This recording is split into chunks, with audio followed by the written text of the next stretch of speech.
What's going on? What's going on? What's going on, good people? You know what time it is. This is your boy, the historian. We're going to open this thing up to fans today to talk about training camp part 2. Got a lot to get to, but before we get to it, hit that like and subscribe button on the way in. We definitely got you covered. Let's go.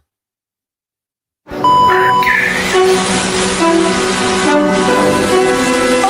y'all, this is it.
What's going on, you guys? What's going on? Welcome into the cage once again. This is the fan edition of the Birdcage LLC today to talk a little bit about the off-season training camp. So getting to it, man, there's a lot that's been going on.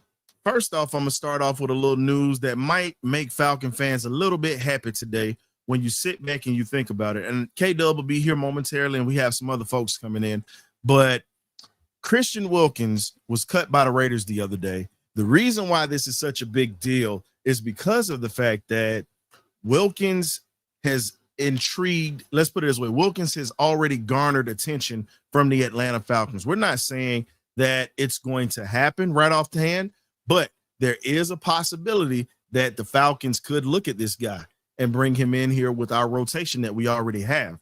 When you look at the rotation that you're going to have Rook, you're going to have Dorlish, you're going to have Trice, you're going to have Harrison, and you're also going to have Morgan Fox. And then you got David on your monitors here, Taquan Graham. You have depth at that defensive line.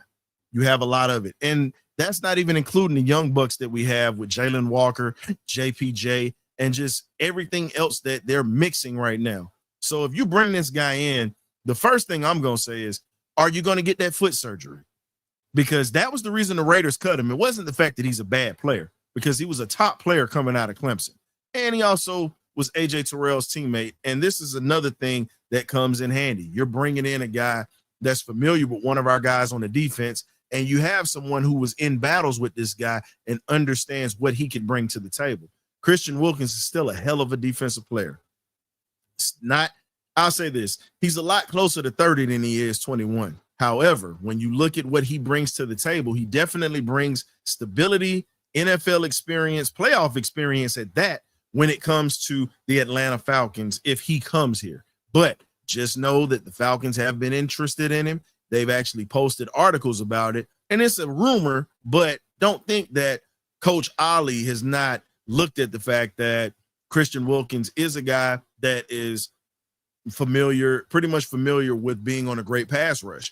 And you're talking about giving this guy another weapon. Yes, we have Kirk Cousins on the we have Kirk Cousins still on the books right now. But Kirk is not going to be a guy that we sit back and invest in like that. Okay, he's going to be here for another year. He's got 2 years left. We get off the contract in the third year where it won't hurt us. So I'm looking at it from a standpoint of we literally could bring this young guy in to bring a little bit more to the table for this team. Now, what I've done just now, I posted the link for everybody in the chat. If you're there, welcome. We're going to pin this in here. So if you guys want to come in and talk, We definitely got you covered with that.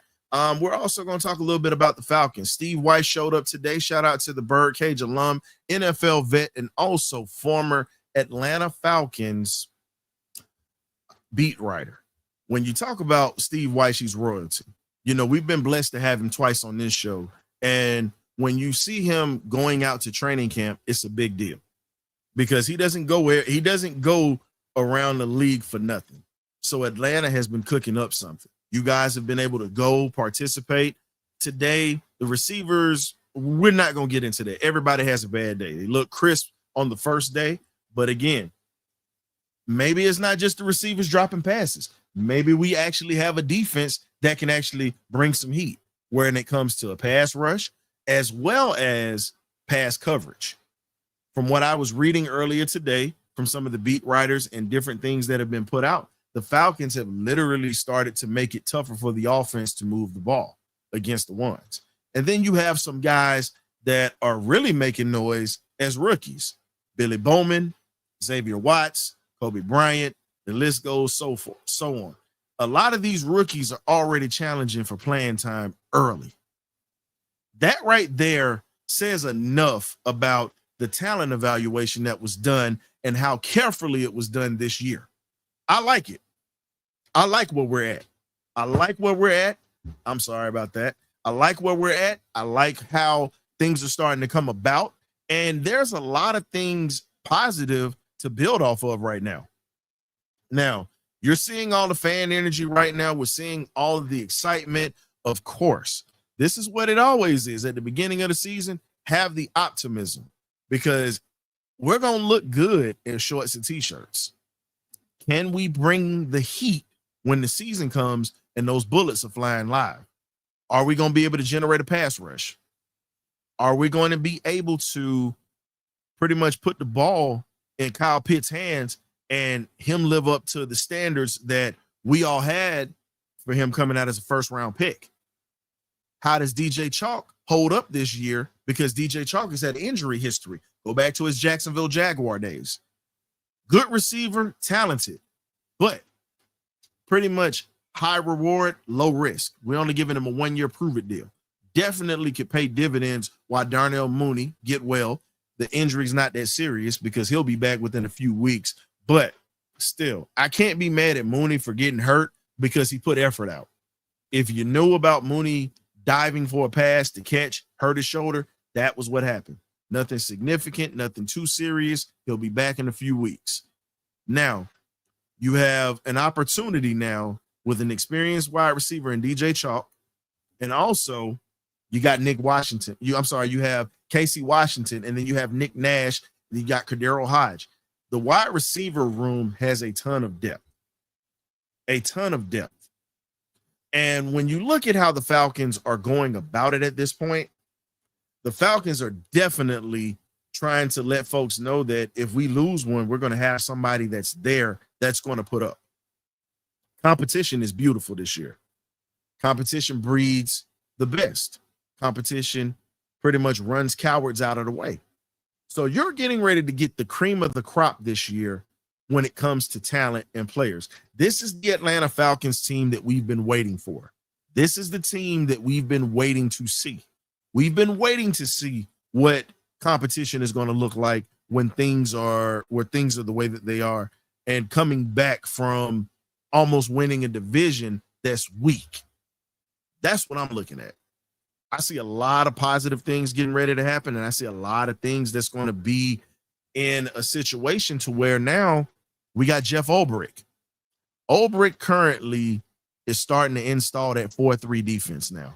This is something that we should have been playing in from the jump. We're still going to have sets of the 3-4. That's just what it is. But that 4-3 defense is really going to turn loose not only the pass rushers, our 3 technique, which is going to be Rook, and you're looking at Morgan Fox that's going to be able to hold up in the center, and sometimes he's going to get free because of how slippery he is, being the KG veteran he is, and understanding the system that he's playing in at this point. We have to control the line of scrimmage. We heard about a little bit of a scuffle, but you know what? I like the fact that we got a scuffle. Like the fact that we're in a situation to where we are putting ourselves in a spot to not only win ball games, but also establish an attitude and a determination of being a great ball club. Starts with attitude. Terry Fontenot was outside today, literally giving props today to everyone that showed up in that hot ass sun today. Shout out to you. And those who have traveled. So when you sit back and you look at the energy that's going to be around this year, I think it's going to be very well. Arthur Blank was in great spirits today. And so when you sit back and you look at the owner in good spirits, you look at Terry Fontenot was in great spirits. Raheem Morris is a little bit looser because he knows that he has to be because of the weapons that he has. So without further ado, we got K-Dub in the building. What's up, K? You're muted.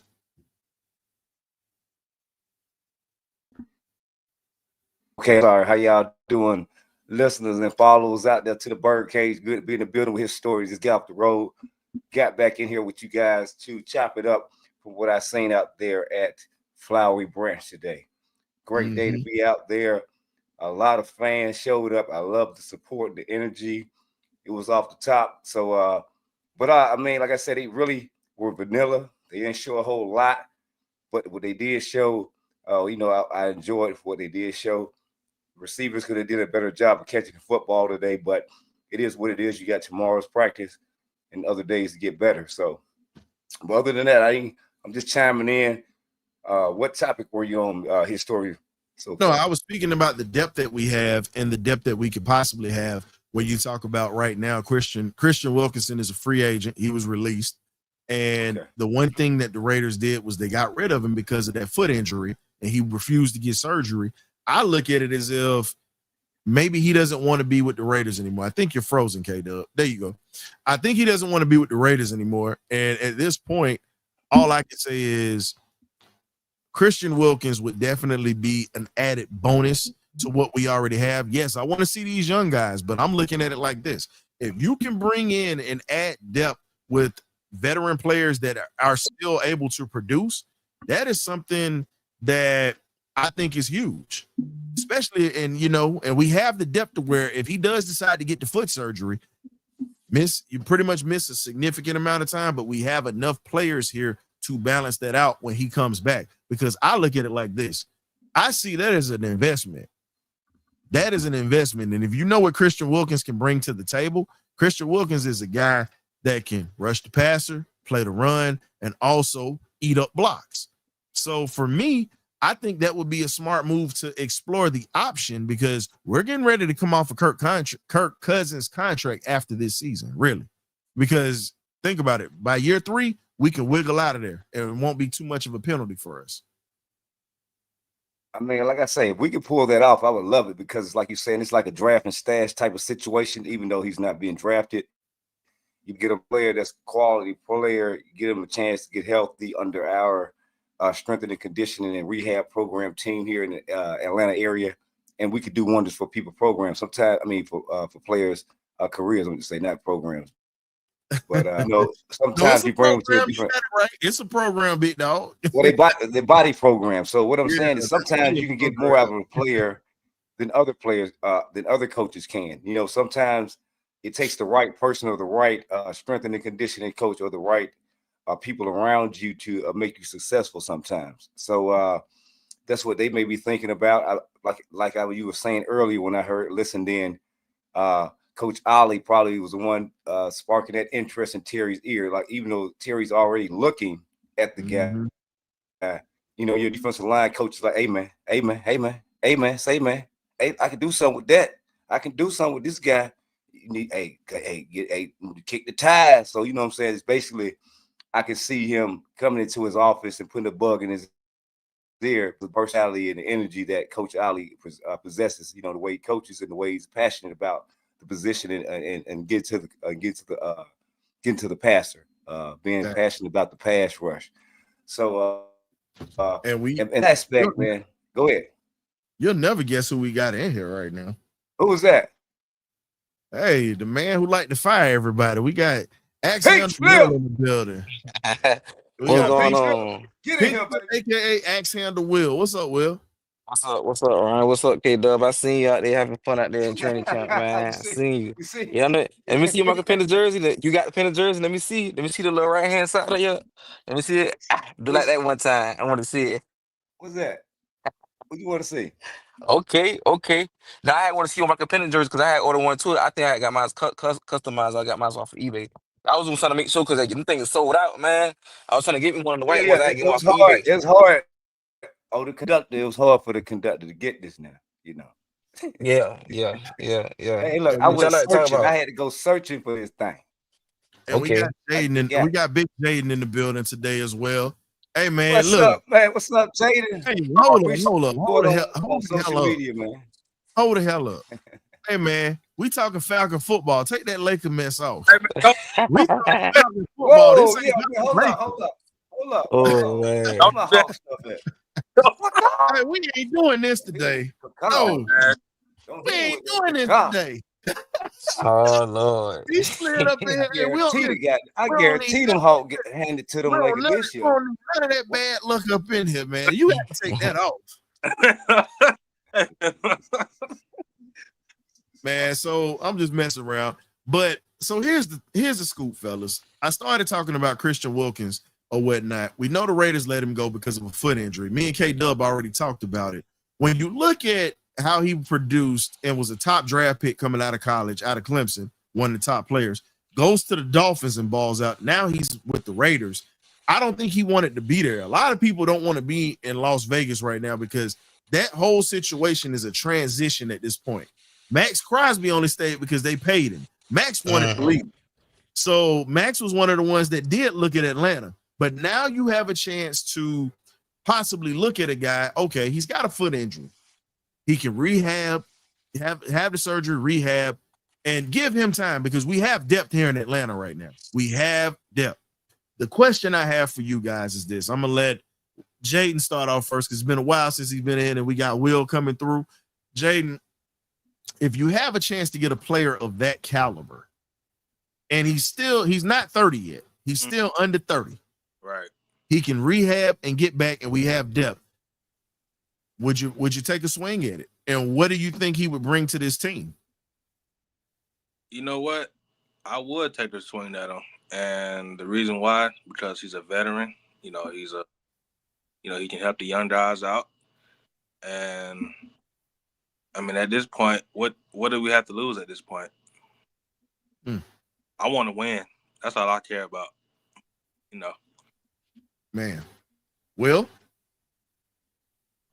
I'm gonna say yeah, man. Anything for us to win. We got to win one of these games, man. We be consistent. We need that. We need that national defense. Yeah. Uh-oh. I think he froze. Yeah. There you go, I Will. was saying I I was saying it's a yes for me. Well, what you're saying, it don't matter. We need that depth. So yeah, we need him. Just God forbid if Root get hurt. Mm-hmm. So And I'm cool with it. And when you look at it, we're talking about, my thing is this. I'm not looking at it as Root getting hurt. I look at it as you're having a chance to be able to have fresh bodies. You get what I'm saying? Think about it. Yeah. Philly is one of the teams that has one of the best defensive lines in the league. The reason being they have depth and they have pieces that they can rotate in and they don't miss a beat with the players that they have. Now, we matched up well with them, but you got to give them credit. They only lost 2 games last year. And they're poised to come back to still be a dangerous team. And the reason being is because of that front seven. So when you have the type of depth that they have, and you have a linebacking core with pretty much that actually is elite, you got to give it to them. They became elite this year with that linebacking core. You can still do the same thing in Atlanta right now. You got a chance to continue to keep building this defensive line and this linebacking core. Why the hell not? Why not us? Yep. Yeah. I agree. Yeah. Because I think he would help out a lot of the young guys. Root would benefit off of him. I think Dorless would benefit off of him, and Trice would benefit off of him because You're talking about a guy that's a vet that's played in the trenches with the land of the dancing bears. Shout out to my guy Perp on Twitter. That's his term. I make sure I always get that shout out because I borrowed that from him. So shout out to Mr. Perp or whatnot. But when you look back at it, the land of dancing bears is how you win ball games. You got to have some bears that can dance in the trenches. Yeah, Yep. I mean, nobody's in disagreement. We need all, like I said, plenty of depth, especially quality. That's very quality depth. You just got to get them back healthy, get them back to 100%, and get them back in a better situation. Because, like I say, Oakland has been the same things we've been doing, but they're going in a different direction than we're going. It looks like they're in a stint instead of moving forward. But I mean, we'll have to see how the season goes for each team and organization. But I feel like we're moving the needle. You don't give this team this many not preseason, but primetime games, and the spotlight is on us. And I feel like the NFL knows something that we don't know, and I'm ready for that. It's been a while since 2016. So, the 2 years that we went to the Super Bowl, nobody thought we were going at the beginning of the season. So, hey, why not? Why not us this year? Hey, let's go do it. And I think it's I think the one thing that you're seeing out of the fan base right now is a ton of excitement and a lot of optimism. It's a lot of optimism and a ton of excitement for the moves. The question is this, because we all can dance, we all can have fun in training camp and do all of this stuff and be that way. But I'm going to be honest with you. I don't give a damn about training camp. I love it, but I don't give a damn about it. That's for the fans. I give a damn about when we literally get into that action, what is the product on the field going to be like? Because we look good against each other. Yeah. How do we look when we get into a real fist fight here? Do we fold? Yeah. Do we and I agree with you too, Ryan. We gotta have an attitude when we get on the field. Like you could be good in personality, talk to the media, but when it's time to put them helmets and them shoulder pads on, we gotta be about business. And like I say, man, some of these veteran players outside of AJ Terrell and Jesse Bates, they say, but anybody else, you gotta earn it like you paying rent. Mm-hmm. And So, the other like I thing said, is, go ahead. go ahead, Ryan. Go ahead, finish what you about to say. I'll let you finish talking. I didn't mean to cut you off. It's your show. Go ahead. Nah, Say what you got to fan say. edition, bro. I do all my talking all the time, every episode. I was just saying, like, I hope they taking it serious, like Mike Hughes, and and I heard that Xavier Watts taking first team reps. I just read it. He's taking first team reps, so that's my sleeper on our strong safety. Well, like I said, man, D. Alford, Mike, what is Mike Hughes? Y'all jobs not safe, so just I let you know went. that. I gotta disagree with you on that because Mike Hughes has been paid good money, and I think Yeah. they're going to go with the money side first. Like if he can't stay healthy, that's one thing, but they've already paid him for a few years because of what he showed last year. Now it was unfortunate that he ended up having a neck injury last year, just like Rook, and it kind of hindered him. So when you look at it, we have guys that have shown flashes of what they can do. Now, if they can stay healthy and continue to do it on a high level, I think we're okay. I think we're gonna be okay. I think, like I said, 10-7 is the worst. 11-6 is pretty much the highest that I'll go for this team because, again, guys have been in this system for a minute. I mean, like I say, to piggyback off what you're saying, I see. I'm gonna stick to 9 to 10 wins. 9 wins won this division last year. It wasn't us that won it, but 9 wins won this division. So I just see us between 9 and 10 wins. And, I think they'll win this division again because everybody improved, but this division had a long way to improve because it was probably one of the weaker divisions in the NFL. So they improved, but I still believe 10 wins will get us the division. So I'm going to stick to that because things happen in the NFL season, little blunders here.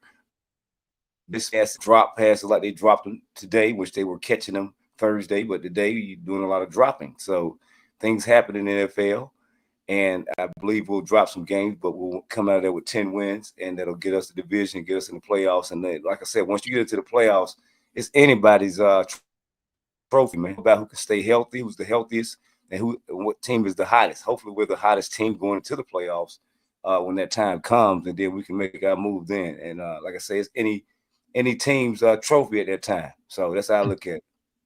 Hey, K-Dub, look who done crawled out from under the rock. The busiest man. Uncle Steve in the building. He crawled out under the rock, man. I ain't seen this name in the chat in a long time. Damn. Hey, man, we chop it up today. Good to see you. Long time no see. Good to see you out there, Uncle Steve. I'm back. Come visit us more often, man. We definitely got the front door wide open. Just make sure you bring some Kool-Aid, some chips, and some chicken. Got to bring something to the table. But y'all check out Uncle Steve. He's doing his thing. Uncle Steve's Lounge on YouTube. Definitely catch him. Monday is his day, but he also has pop-up shows too. So go ahead and give him a little chat or whatnot. Our fellow veteran and also my fellow postal worker. So, got to say what's happening with him. Yeah, don't think I forgot about you saying, look who big-headed behind showed up on my show. I told you I was going to get you back for that. I don't forget nothing. But no problem, Steve. But definitely appreciate you stopping through, man. It's the fans episode, so if you want to pop in, the link is in the chat, man. Definitely got it out there. But here's another thing. We gonna wait till you finish ordering your food. I'll put you back on screen, man. Who's that? Will? No. I wore a medium helmet when I was younger. That's you, Uncle Steve. But let's get to it, man. So here's another order of business. Now we're seeing a lot of guys holding out, and we're seeing stuff happening. Today, Shemar Stewart struck the deal. He struck a deal with the Bengals. So when you see this, do you think this is going to become a new trend with a lot of these young players trying to get all this guaranteed money coming out of the draft because they waited 3 months or whatnot, and now he finally signs? And do you think that this is going to happen? You got to turn your camera on. GA Texas boy, I'll bring you in or whatever, but you got to turn your camera on for us or whatnot, my man. But I'll say this, man. I think, what do you guys think about Shemar Stewart holding out for 3 months? I mean, and I now think he set a precedent. I think guaranteed contract. I think he set a precedent. I think he's opened up Pandora's box, and these kids are going to force their way into getting these better contracts, man. I mean, I'm not mad at them because these organizations will throw you to the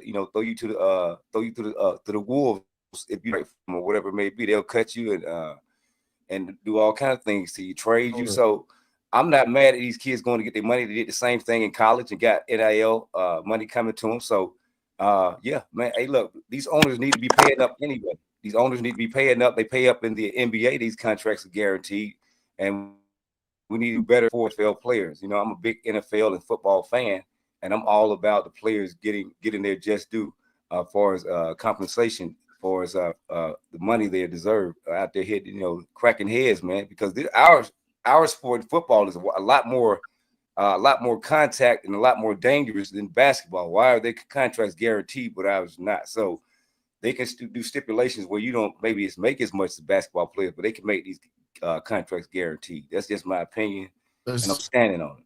Let's do this real quick. I'm gonna make an exception today because I've seen some people having camera issues. Now we don't do this all the time. If your camera is working, you can come in, please. But I know GA Texas boy is at work right now. His camera's kind of a little Hey, Texas boy, come on back in here, man. I'll let you do that because you're one of the regulars that come through, and you do have your camera on most of the time, and you've been having some issues. So I'll make an exception today. If y'all want to come in, come on in and just get your excitement onto the screen. Talk about what you like, you dislike. We're making a show for the fans today. It's Saturday, and hey, man, training camp day 2 was a success from the fans. Shout out to the fans. Y'all showed up and y'all showed out because they definitely talked about how packed Flowery Branch was. That's good, man. I mean, like I say, I really can't tell once you get down in the front row how deep it was, but you could tell there was a lot of people. It was good to see, though. It's very good to see. What's good, Dre? Shout out to my guy Dre of the No Scholarship podcast or whatnot, definitely getting folks right when it comes to college football. He's also an NFL fan. He's a Giants fan. We don't hold it against him. That's my guy. But I do hold the Alabama tag against them though, because we got to go to battle this year. But Dre is one of the best out here in the game. If you're a college football fan, please check out No Scholarship. These boys do the damn thing over there, not just for Alabama, not just the SEC, but it's for college football as a whole. So if you're not subscribed to it, you're doing yourself a disservice. Check them out. Hey, we'll let you back in when you pull up that camera. Yours was working. I ain't doing that for you. Come on, Pink. Come on, Pink Slip. Put your face on the camera. We ain't doing. Look. GA Texas boy. My bad. I had to go to Subway. Put my order my food real quick. My bad about that. I want to flirt with no girl. I was trying to get my food. That's it. Will. I beat myself. How many times you eat a day? Because every time we see you eat, man. I eat like probably 2 times a day, 3. And this Joker didn't even offer us a sandwich, a piece of ice. He didn't offer us nothing. I mean, y'all in the different states and stuff, so I don't know where y'all at. It's called shipping overnight. I wish I worked on that FedEx or some way. Nah, what y'all talking about though? Y'all talking about what y'all talking about? Still the defensive side of the ball. So we were talking about how the fans showed up and showed out today at training camp, and also we talked. K-Dub mentioned the wide receivers, and pretty much they had an off day. It happens. It happens. Yeah, a lot of balls were dropped on the ground. Pause. But it was a lot of things that was dropped on the ground and whatnot today, and we've got to get a little bit better with that. But Jaden, how do you feel about this offensive line, man? You definitely are a proponent, and you've been quiet up here with us, and we can't let you do that. You got to talk to us, big dog. What's up? I'm like, I wonder why you're so quiet. It's time for cinder block feet to get the hell on, man. Cinder block feet. He talking about McGarry. I think that's what he's talking about. I knew he was talking about McGarry. Lord. Go. And you know what? I want to see Jack Nelson take that right tackle spot. That's who I want. Some offensive lineman from Wisconsin, man, they just he may eventually take that spot, but they're gonna, that may be next year. So right now they're gonna see, what McGarry got left in the tank. Because Caleb McGarry, he not cut the hell because that heat beating him. But man, what I'm gonna say is, we, like I said, bro, we got to be better all around, like just game planning and being consistent, taking one game at a time. Because Tampa, I don't want to speak on them too much, but they got good wide receivers. I see who they got, and so we got to step our game up in that secondary. Outside of J.C. Bates, I need to see more interceptions from AJ, Mike Hughes, and whoever playing that nickel cornerback and back in our strong safety. I need more turnovers, and the defensive line adding pressure. We need to get to the quarterback, get turnovers. We need more turnover this year. Yeah, I mean, I think the other thing that was put out there with the defense today, there were a lot of turnovers that were generated, and they've made it very hard for the offense to be able to do anything, which is a good sign. Yeah, that is a. I'm gonna say, they speaking highly about James Walker and James Pierce. Yeah, Jalen Walker. Speaking highly. Okay. Well, we've been telling folks this from the jump. We've been telling folks about Jalen Walker, and everybody laughed at us and were like, well, we want Mike Green. We want Mike Green. Mike Green is a hell of a player, but I'm going to be honest with you. Jalen is a guy that's a little bit more polished. That's just me, because Jalen had a little bit more versatility. Not saying that Green wasn't a good pass rusher or edge rusher, because he was. He was very good. But again, like we said, Arthur Blank is not going to bring somebody in here that has questionable issues. So it was mixed reactions. There were people that it was my fault. I ain't to cut you off. I did want a Mike Green, but hey, I'm not mad about the pick who we got. You wanted who you wanted. It's cool. But I didn't know he had sexual assault against him. You know what I'm saying? Off the field, I didn't know that.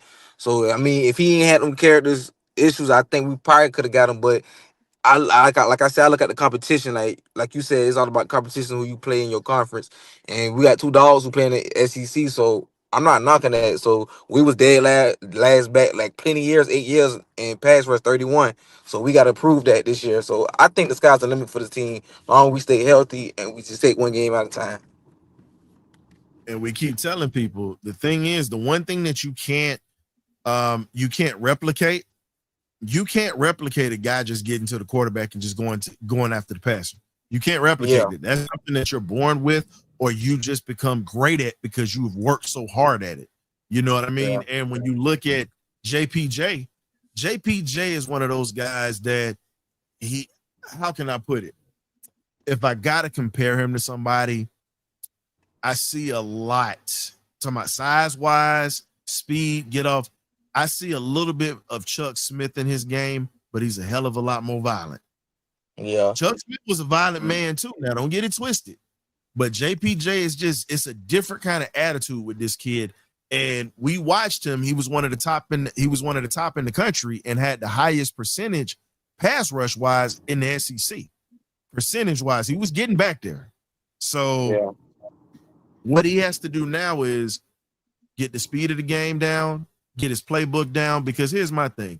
You're going to have time to work on your craft, but right now these young bucks just learn the playbook. Learn the playbook. And I think Joe Overs ain't gonna put too much pressure on them. He really put the pressure on these veterans like Arnold Ebiketie or the second year players like Rook, Zach Harris and them. I think they got to step up. Like these 34th players we got on our roster, like Arnold Ebiketie and them. So yeah, the sky's the limit. I think Jalen Walker ain't gonna win no gloves. I think he probably ain't gonna win no gloves when the season starts. I mean, I think Jalen Walker more about, he's a great player, but he's one of today's players. Like, he likes to look good while he's out there. It's kind of for fashion. Yeah, most definitely. So I mean, long as you look good, play good, I don't care what you win. But yeah, most definitely. Yeah, the sky's the limit, man. And here's the question. When you look at what we also brought in now, we know Darnell Mooney's going to be gone for a couple of weeks or whatnot. Yeah. Hopefully he'll be ready. It sucks, but now you're bringing in DJ Chalk, who's a veteran receiver, played for Jacksonville, Detroit, and then also played for the Chargers. Unfortunately, he's had the rash of injury bug in his career. I remember when DJ Chalk was coming out of LSU. He was one of the top receivers in the country when he was there, and definitely very dangerous with 4.3 speed. So when you look at it, I could give you 3 guys right now at wide receiver that run 4.3, actually 4 guys, I'm sorry, that actually run 4.3 that we have at the receiver position. Darnell Mooney is one. Then you have DJ Chalk. You have Kadero Hodge, who's another one who runs that 4.3, 4.2 speed. And last but not least, that you cannot forget, you also have Ray McLeod. That's a 4.3, 4.4 guy. So when you look at it, you got guys that can go. You got guys that can go get it. Yeah. So, yeah, I'm with you on that, GA Texas boy. I think we did sign Darnell Mooney's twin with DJ Chalk. I think that's his twin.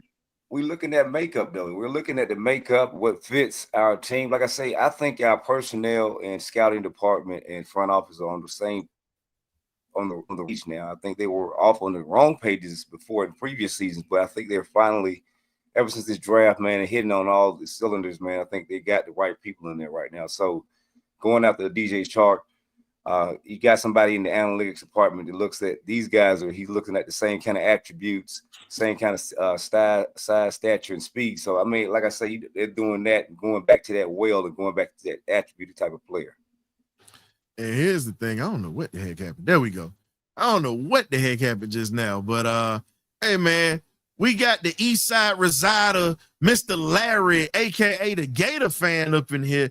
The Kyle Pitts spokesman up in the building. He got to stick up for his Florida Gators. But you know what, though? As much as we go at it, guess what? This man is a dirty bird, Atlanta sports, everything. So shout out to my man Larry or whatnot. Larry, welcome to the cage, my brother. What you got for us today? How did you like training camp, my boy? What's going on, man? My boy Zay, he went out there today, the Flower Branch. He went out there to the with training camp or whatever.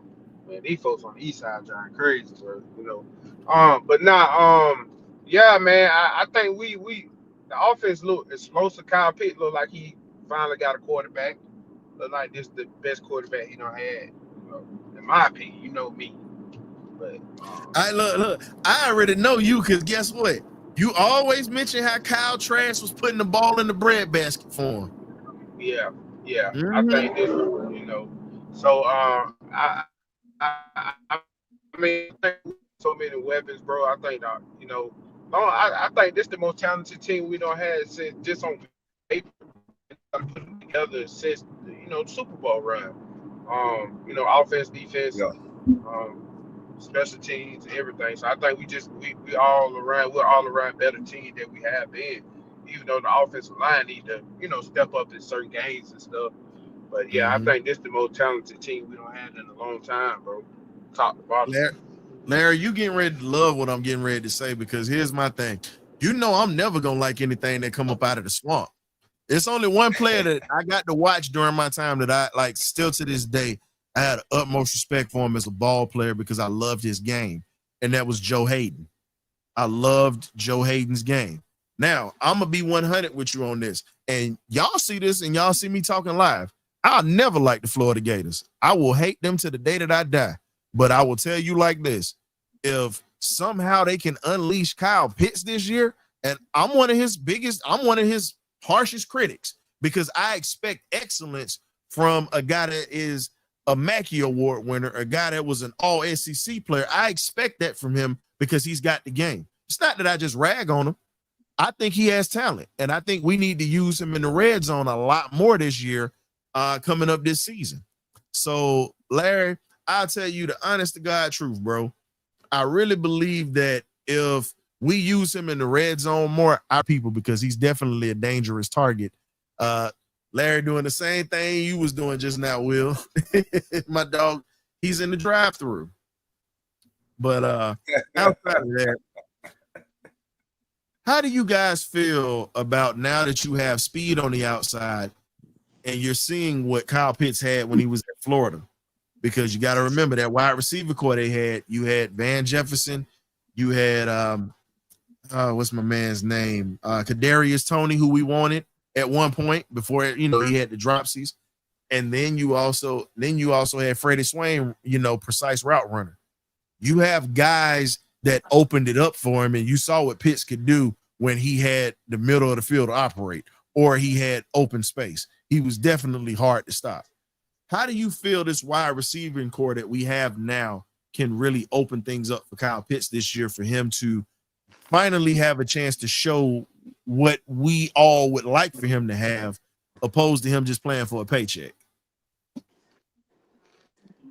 Well, Anybody like I can say, chime man. in. Like I said, we got the receivers to do it. Even though I think we got better receivers than what he had at Florida. So it's all up to him what he's gonna do when he gets out there. But he has a quarterback that has a cannon for an arm and he's very accurate. So let's put it on him and let him feed him early and often, like Steve Weiss said on the show when he came on. So I'm all aboard on that topic and that sentiment, man. Like I say, get this guy involved early and often. He likes to pout. Don't let him get a hand.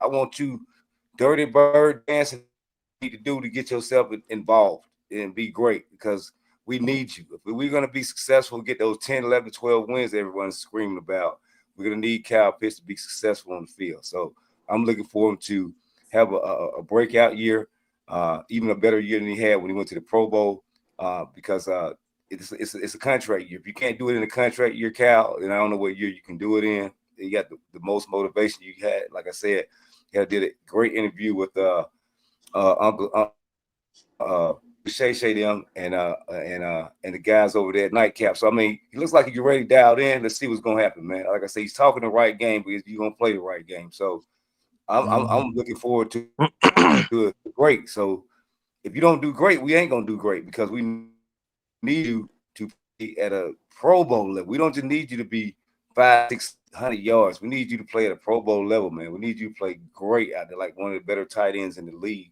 to be successful, I believe, this season. But that's just my opinion. I'm gonna tell you right now, if he don't do great, there's somebody in the wings ready to take his job. Yeah. I still stand on that. And a lot of people don't want to hear it, but I'm still going to say what it is. The player that we've been talking about is Joshua Simon, who's also made a lot of noise already. And they're already hearing whispers saying Simon has been balling out. So again, when you look at what we have coming in and you look at what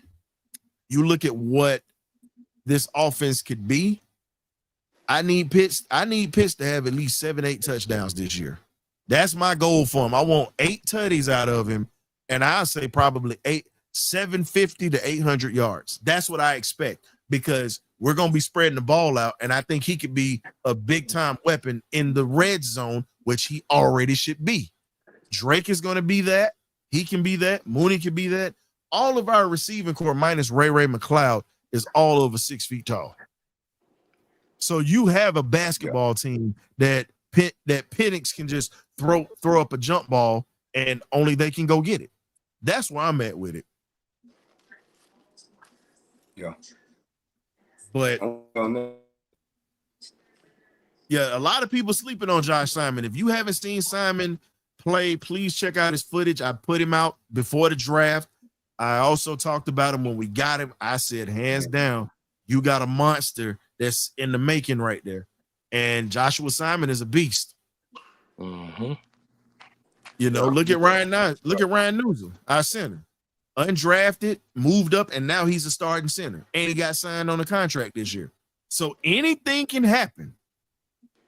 He was messing up on a lot of snaps today, so we got to get them snaps together. Those I like you, but yeah, get them snaps together, sir. Oh Lord, it's early. It's early. Don't look. You about to get Will. Look, you about to get Will started, man. No, I'm just that's something. I ain't saying that, man. When he brought the name up, I'm looking at practice. You know, that's something that I paid attention to. There, I'm like, okay, yeah, we need to get that snap.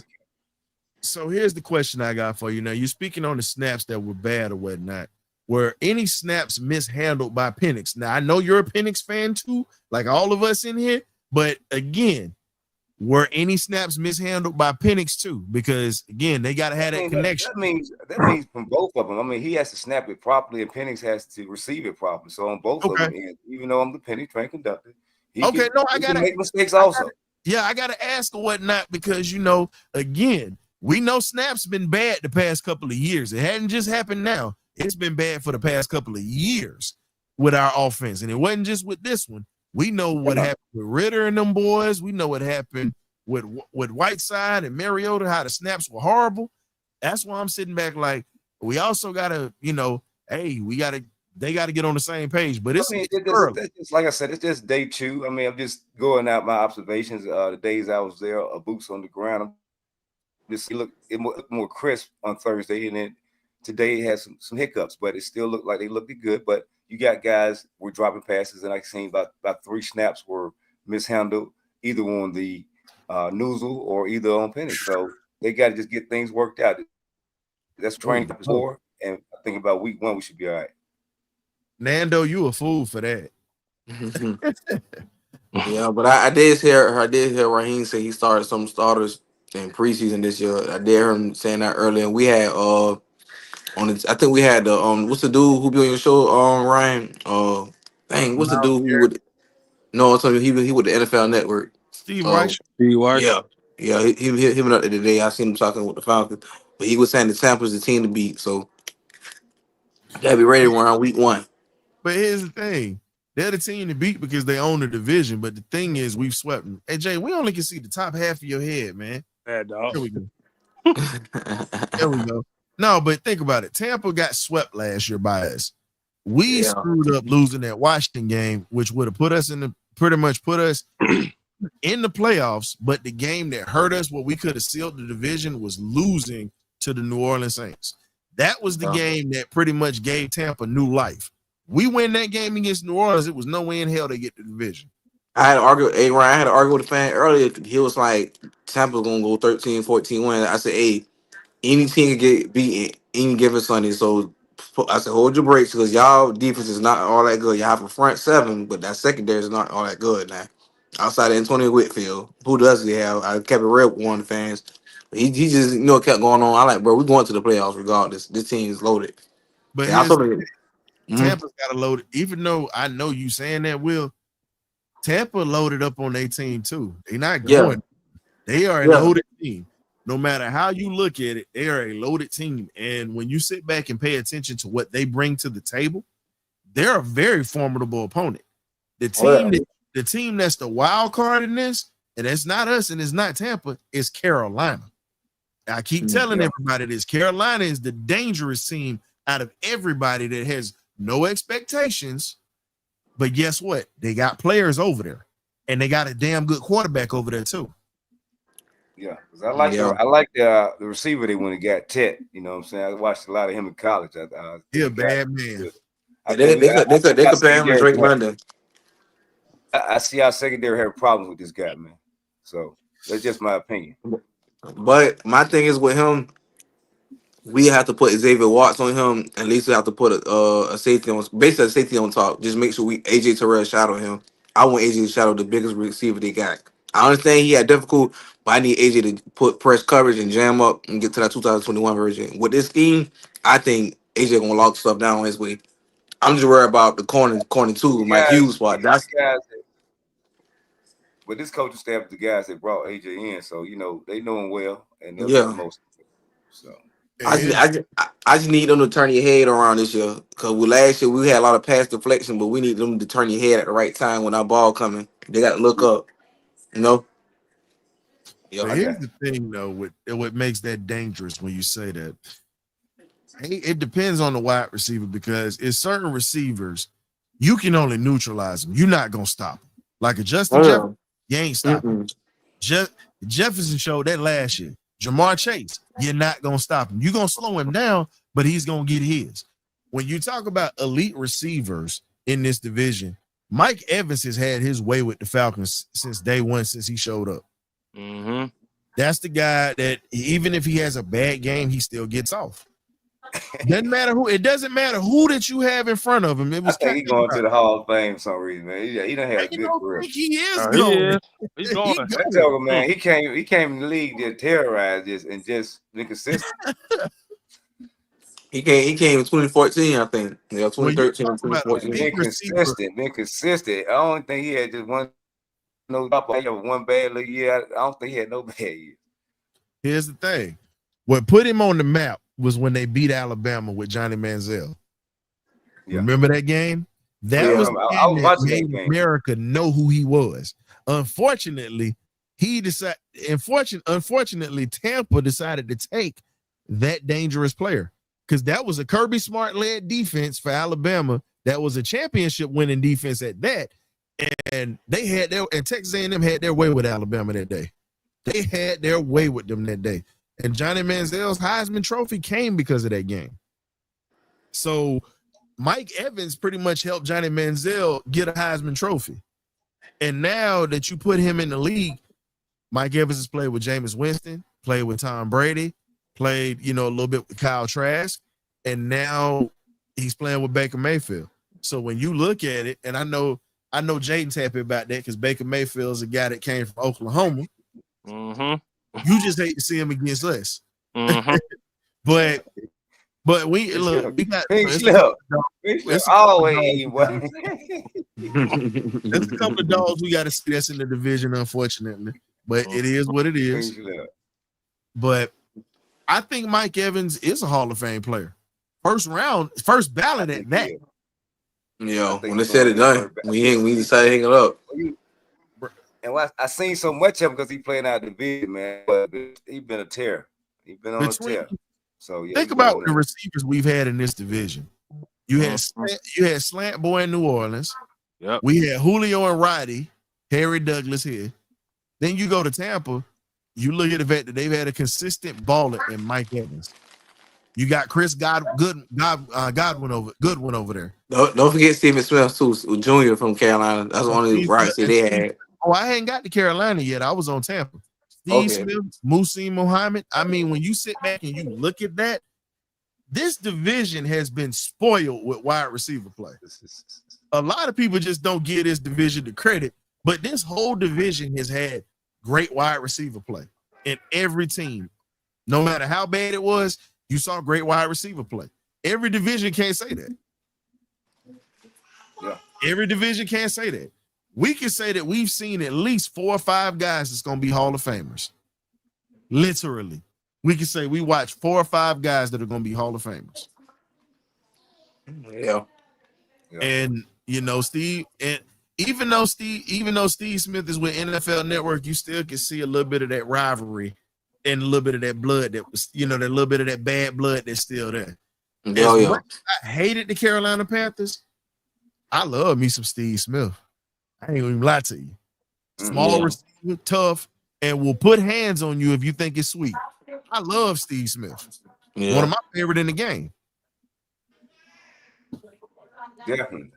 You know, outside, you know, and I'm not gonna mention anything that happened because you got people that want to troll and talk about the man, about what happened off the field and his private affairs. That has nothing to do with what he did on the field. So I had to remove a comment. I already know you know what that comment was. Just ignorance is bliss. I can't stand it. But you got to give the man his credit. The man was one of the top receivers in the league. And people forget that he ran kick returns and punt returns when he first started his career. Oh, yeah. Man ran a touchdown back in the Super Bowl against the Patriots. Yeah. Steve Smith got to have a gold jacket too. Oh, yeah. Like if we gonna be honest, let's be real. Julio Jones, gold jacket. Yeah. Roddy White, gold jacket. Yeah. Mike Evans, gold jacket. Yeah. Steve Smith, gold jacket. I'm just saying. It got to be up to the owners though. The owners got the rest of the owners, the 31 owners got to get it respect what it's due. It's put not the work just in. the owners, it's the beat writers that are in the country too, because beat writers also vote guys in. To me, I feel like they need to have former players that are in the Hall of Fame.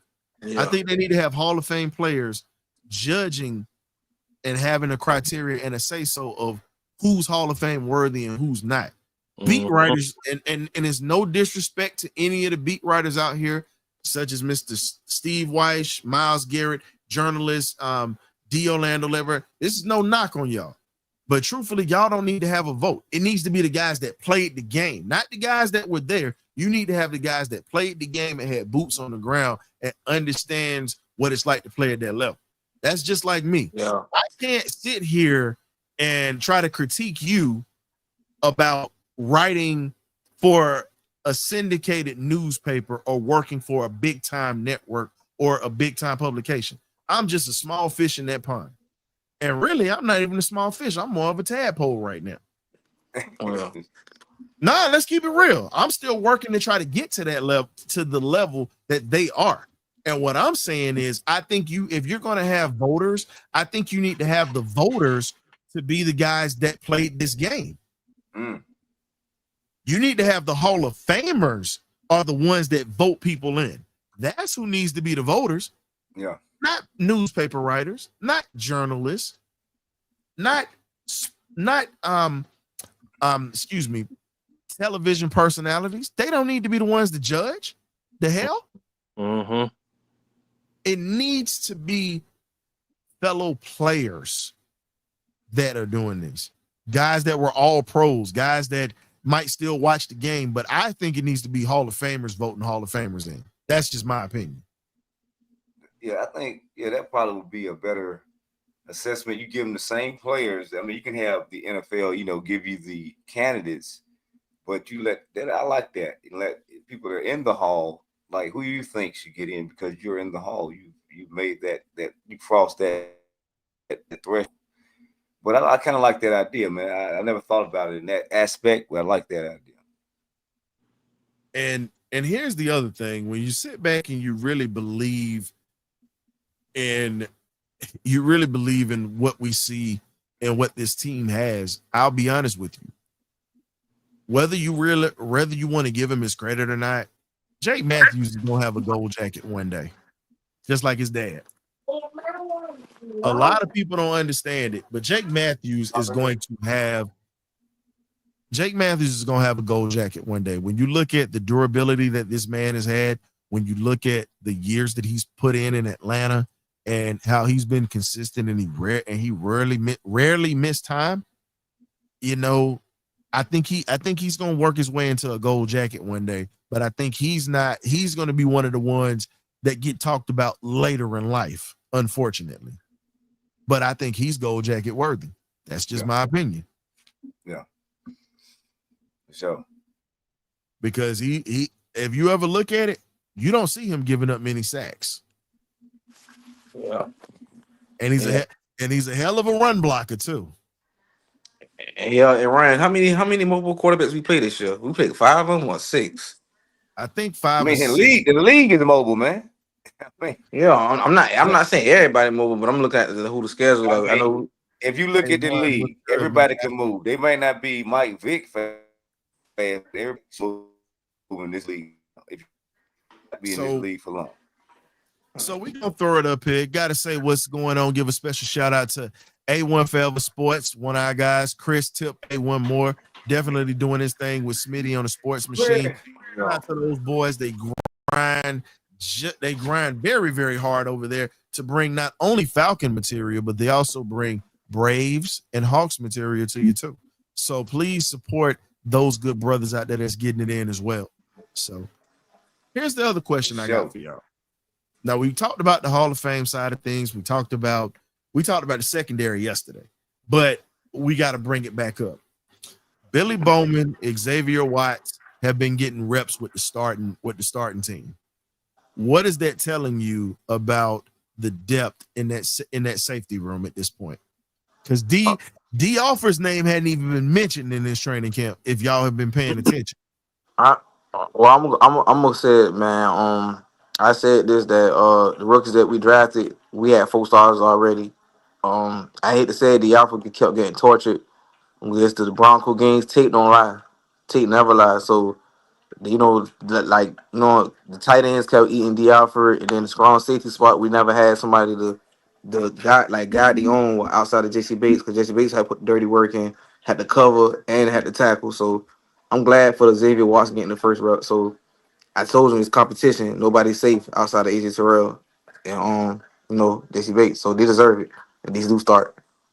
Well, I mean, just to piggyback off what Pink Slip Will was saying, man, it's we got a lot of starters. These are the same coaches that seen the 2016 team start 5 rookies and go to the Super Bowl. So I think they're trying to basically accelerate their learning curve on these guys, get them up to speed, and we're gonna go out there and see what they got. If they got it or they don't got it, we going out there and see if they got it, because we know Alford and them ain't got it.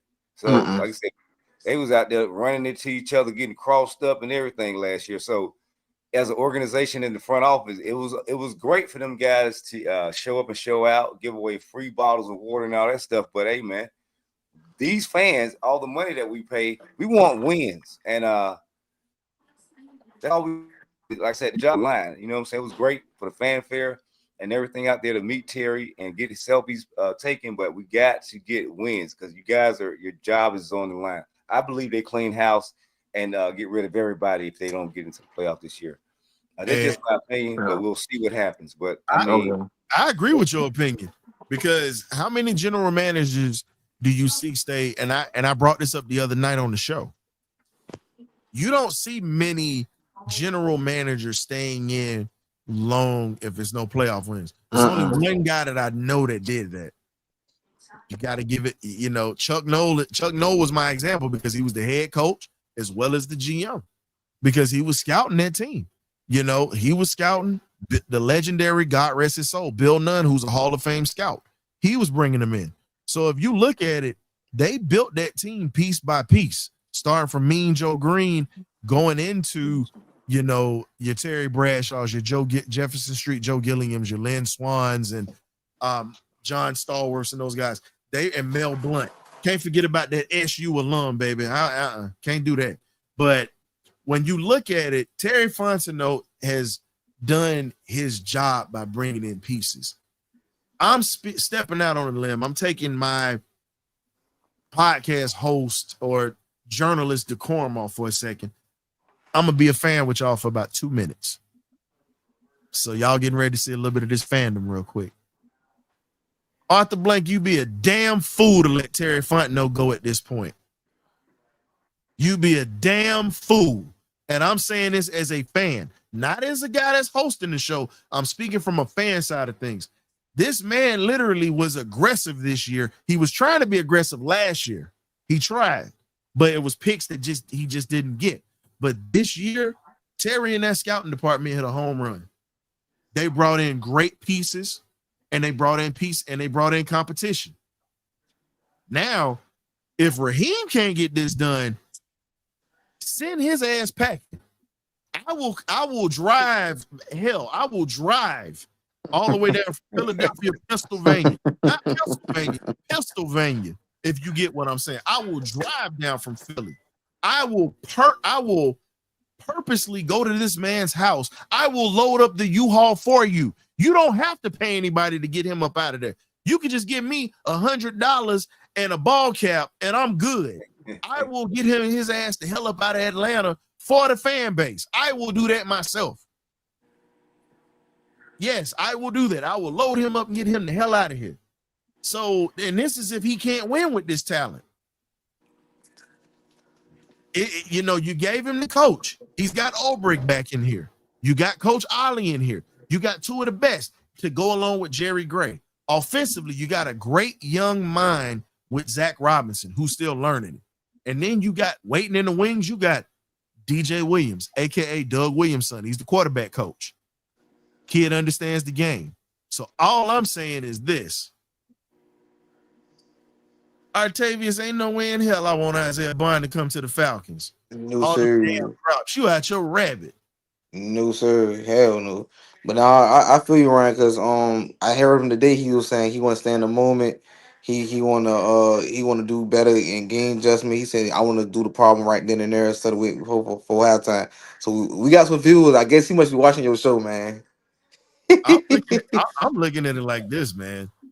From this standpoint, we try to be as objective and we try to be fair. And like I said, we're not professionals. We just come in here and we do this because we love it, and we try to have some decorum and have some order when it comes to it. But it gets off the rails sometimes. But it's supposed to. That's what makes it fun.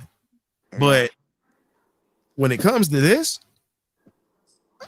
I feel like this: if Raheem can win the division and get to the playoffs, he will start earning some of my trust back. I'm not trusting him all the way until I see consistent improvement. I agree with you, man. Because I'm giving him a chance. I'm not saying kick him out of here yet. I'm giving him a chance. And truthfully, I think it should be 3 years as the max. That's me. 3 years. Yeah. You get here, he inherited a bad situation and tried to do a little something with it. This year is his year to kind of get his legs out there and get his name out there. You get what I'm saying? The third year, everything got to be rolling. I say 3 years for Raheem. If he doesn't get it together in 3 years, he got to go. Yeah, at least postseason for me, man. I'm with you, man. We got to get to the wild card, at least postseason this year. Because here's the thing: winning ball games is not going to happen overnight. It's a process. Yeah, exactly. That's why I said I give him 3 years. The first year, we was pissed off, but man, But Artavius, you out your damn mind if you're gonna sit there and talk about Isaiah Bond. That boy, listen, that boy's hands was slicker than a duck without wings with extra motor oil on it. Come on, man. He couldn't hold on to a sock if you threw it at him. But I'm not gonna sit there and bash the kid. Good luck to Isaiah Bond. If he comes to be a Falcon, it is what it is. I got to pull for him because he got the logo. But until then, hell no. So the next order of business that we got, and fans, y'all can tap in. Y'all can come in here. The link is in there. I'll provide the link again for you guys because we definitely want you guys to come in because this is a show for you guys today. I know you guys are listening, but we want to hear your opinions. I know I'm surprised King Richie ain't slid in here yet. That's who I was thinking about. King Richie must be making on beats. He must be making on beats. He must be in the studio a long time ago. He must be in that booth. Get your butt in here, Rich. What you doing? Rich in the booth or whatever, so you know what that is. He in the booth, baby, laying them tracks. Vocals down, baby. But so here's another thing that I'll say. I honestly believe that with this team that we have coming into this season, it's a hell of a lot more potential to win this, not just the division, but really win games in the season and do it in dominant fashion. That's what I see. And what's good, man? My guy Anthony White in the building. And man, you might as well come on in here. The link was provided, bro. You might as well bring your butt in here and talk a little bit if you're able to, because we definitely want to hear what you got to say about the training camp, because you were there today. And we've all talked about everybody else in this room, but we definitely would love to hear from our other Falcon resident that's in Tennessee outside of Coach Brant. But yeah, Coach Brant is on vacation right now. He's been pulling a lot of fish out of the water, you know, fish and grits today. Hush puppies, coleslaw. Coach Brant been out there getting it in. But outside of that though, fellas, let's make this a little fun. What are your predictions for who's gonna have the most sacks this year? Let's make it a little fun.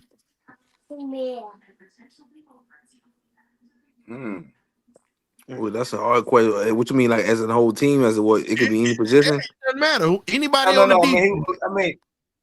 I was thinking about it. I was gonna say Arnold Ebiketie or James Walker, because the reason I say that, I think Arnold Ebiketie he on contract. Jalen Walker. I need you to get this boy's name right. It is Jalen Walker. You can't be calling my bulldog. Jalen Walker. I'm sorry. I'm sorry. Jalen Walker. Jalen Walker will give you like 10 sacks this year. I say 10 or 9. He over here messing up the national champ name like that. The national champ, the Butkus Award winner at that. I mean, I'm just messing around. I got to cut up. I think it's gonna be a slight, maybe about 1 sack. I think it's gonna be Arnold Ebiketie gonna lead the team in sacks this year. That's just my opinion. Go ahead, go front. Let's go back over front. I seen him kind of flashing coming around that edge today. He looked like he had like a little pep in his step. So I think it's gonna be Arnold Ebiketie. A slight, maybe about 1 sack beats everybody out. But I want to have a balanced attack. I want everybody to have like 6, 7, 8 sacks apiece. I think that'll be great for us to have balance across the board. Like Onyemata having 5. Drinking water. Having 6, 7. JPP having 6, 7, 8. You know what I'm saying? I want to have an even balanced attack. I don't want to have one person get Beasley number 16, 17 sacks, and then other people only got 1 or 2. I want to have a balanced attack. So these offenses are where we're coming from. You know what I'm saying? You can't really double team guys because anybody can get off. That's what I would like to see, but we'll see what happens. Ooh, Closing, Ryan. Jaden, what you got? Okay, there you go. I'm gonna have to go with Leonard Floyd. Okay, that's a good name to go with. He said Leonard Floyd. Okay. He's going with the proven vet. I ain't mad. I'm not mad at you. That's why I ain't mad at it. But I just sometimes you got to go out there on the limb. You got to rock the boat. So that's what I went with. Okay, I like that. I like it down. I like it.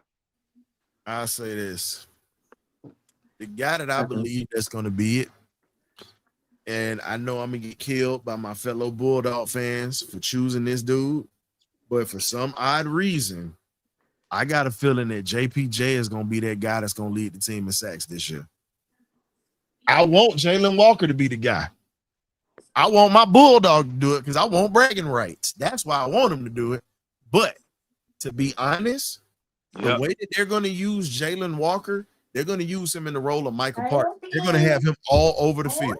So I see Jalen Walker being a guy that's actually going. I see Jalen Walker actually going to be a guy that's going to be multi. We love the kids. You can bring on camera if she want to come on. That's my niece. That's my niece. Say hey to the camera. Mama, rise up. Rise up. Rise up. Rise we up. love the kids. Give us some attention. Start them young and raise them right. Raise them right. She's smart. She's smart. Her birthday next month. You know, hers the 2nd, mine's on the 19th. So, Yeah. He came in the same time you did or whatever. You know what I'm saying? Yeah. Man, all I can say is this here, man. When you sit back and look at it, the reason I say JPJ is going to be that guy that I really feel as if is going to be dangerous coming off the edge. First off, you traded back up to get him in the first. He's a first rounder, but you didn't choose him initially. Even though he's happy to be here, you can tell he got a bit of a chip on his shoulder. You can tell in the way he talks. You can tell in his demeanor. Now, he and Jalen Walker are going to be competing, and it's going to be awesome. I love both of them. I believe that those two guys are going to be a problem. I'll give in a thin margin. I'll say Zach Harrison is the forgotten man.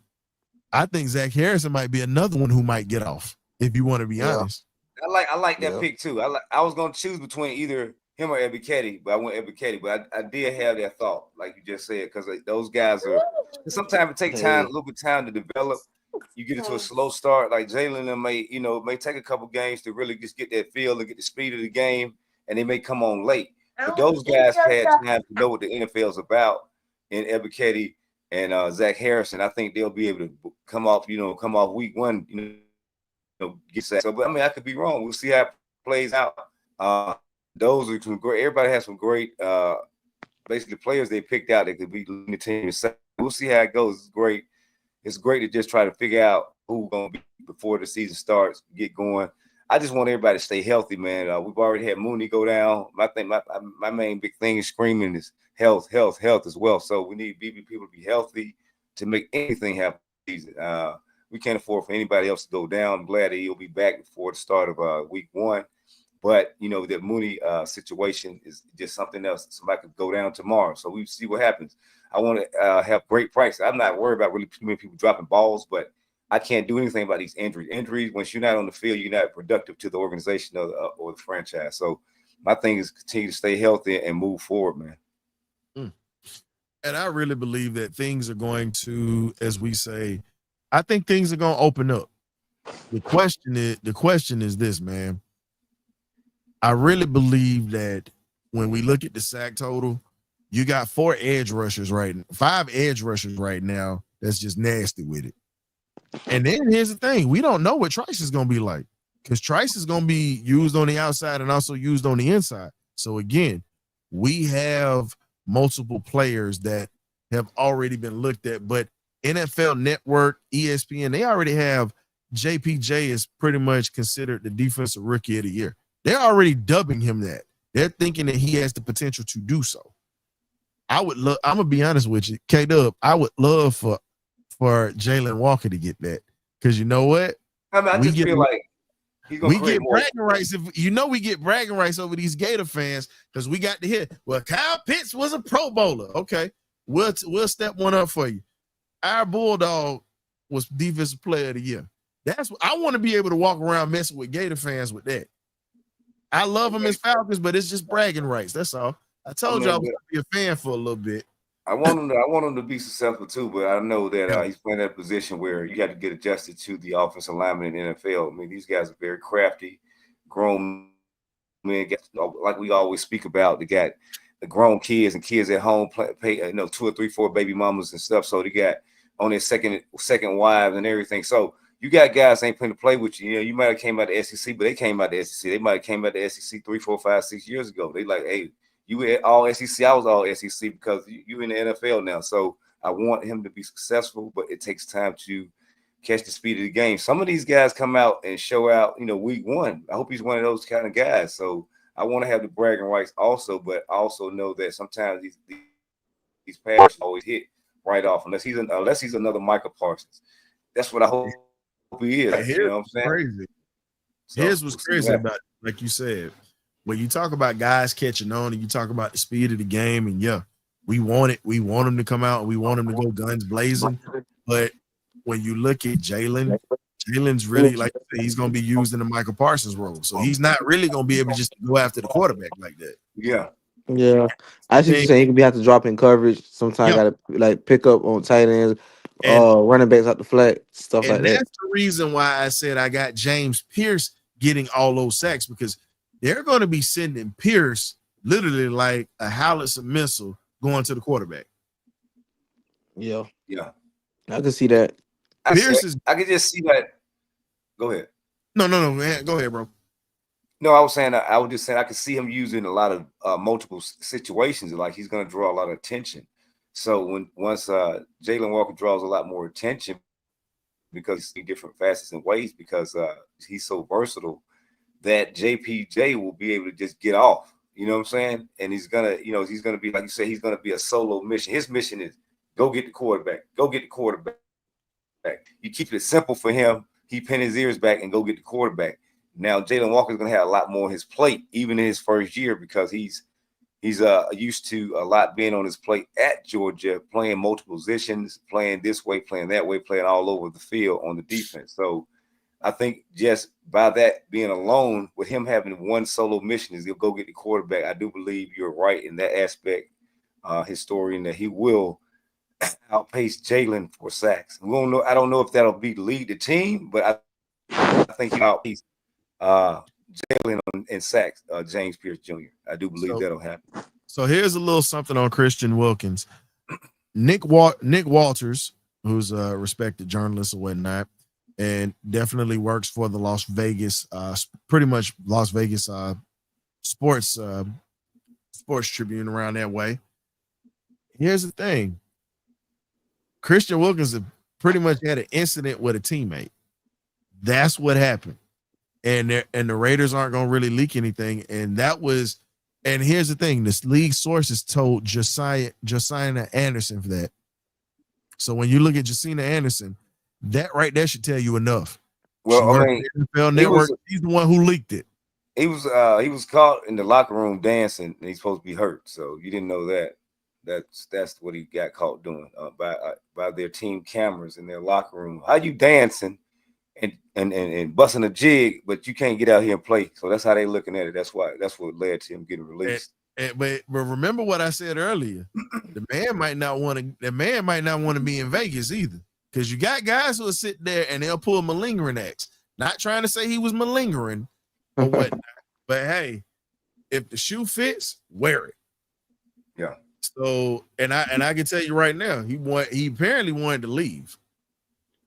So when you think about it, it's a lot of guys that wanted to get the hell out of Las Vegas unless they got a paycheck.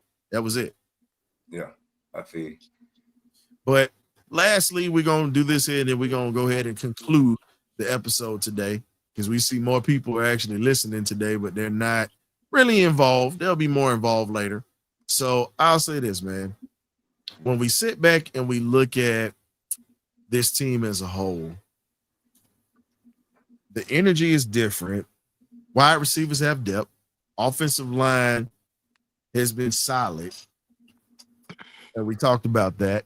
And then we also talked about the D-line. I want to hear how you guys feel about the linebacker so far in training camp. No one's talked about him. No one said anything about Diablo. No one said anything about Bertrand. No one said anything about Ellis. How do you guys feel about this linebacking core right now, and how do you guys feel about the backups? I feel like Diablo might earn his start because Troy Anderson's on the pup list right now. He's hurt again. Mm-hmm. So that must be mean that don't have. I mean that who want an extra depth for the third or fourth, well, I see the fourth or fifth linebacker depth, they could come and contribute, because we still need all hands on deck. But like I said, I just think it's time to move forward. It's disappointing. I'm disappointed in Troy Anderson. I thought he was gonna come this season with a new mindset, and injuries happen. That's the lead. But I just think move forward. I think we need to just go ahead and just part ways with Troy Anderson. But what I do like Devin Diablo, whatever his first name, I don't know his first name, but Diablo is your starter with Kane Ellis. I say don't be out. That's it. Yeah. The key thing is I'm on record for saying that Troy Anderson will not make this team. I don't care how you don't make it, but you're not going to make it. You can't tell. We've talked about this in spades the last couple of weeks on these shows, man. I mean, then you open up on the PUP list. I'm like, come on, man. You don't want to play. You don't want to do nothing. You want to get checks and live off this combine you had and the interception that you had returned for a touchdown. I mean, you ain't gave me enough, man. The league is all about what have you done for me lately, and he's not done nothing for the Falcons lately. So basically, this is just like how Terry's running it is how they run, college and universities, like how Kirby recruits. We'll recruit right over you, man. You think you got a starting job? We'll bring in somebody right behind you to take your job.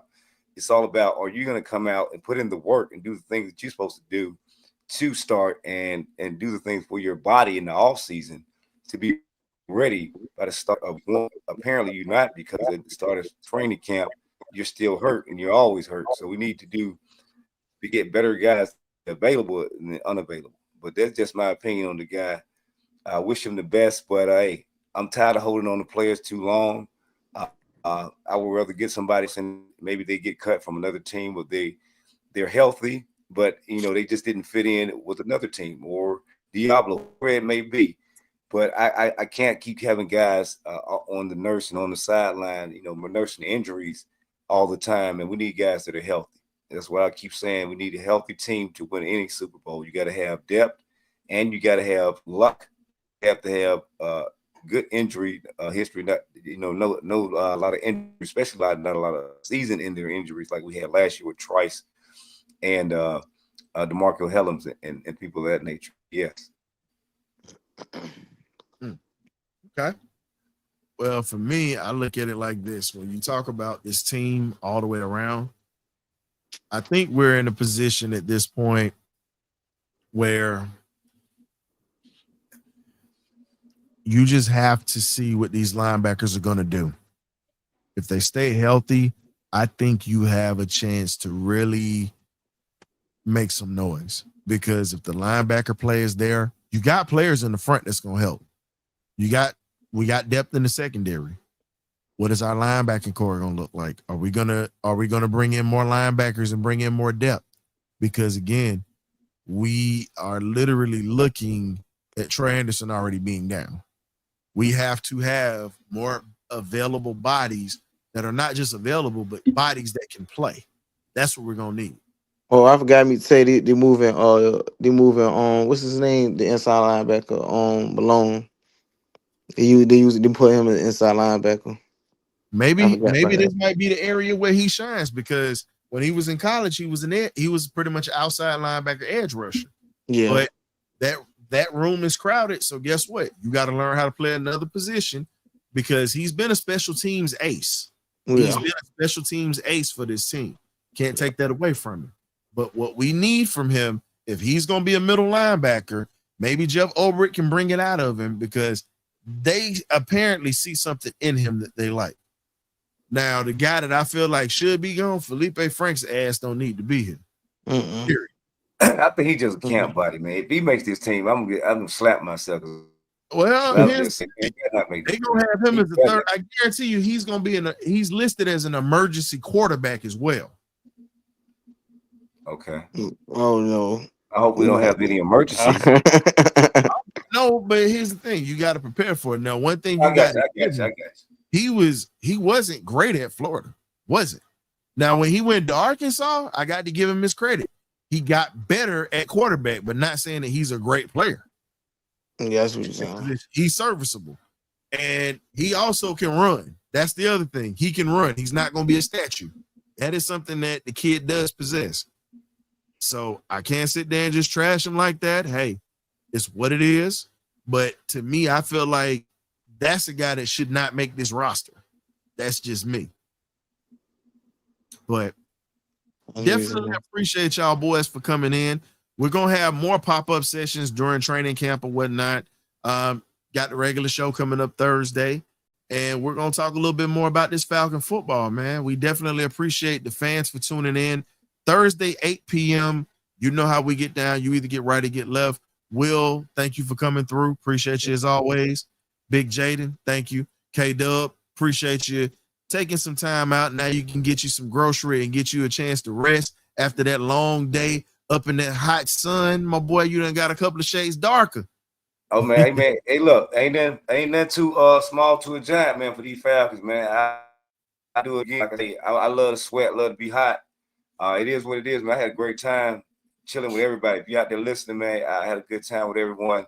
fellowshipping with the Falcon faithful and everybody out there, man. So until next time, man, I appreciate it, though. Thank Yes, you. sir. Appreciate you again, my brother. Hey, we definitely catch you guys coming up soon. We got bumper to bumper coming up next week as well. So stay tuned for that. And we're going to probably have some more good giveaways and maybe an interview or two. But stay tuned, man. The Birdcage got you right. Preseason is here, y'all. So you know how we get down. You either get right or you get left. Ghosts.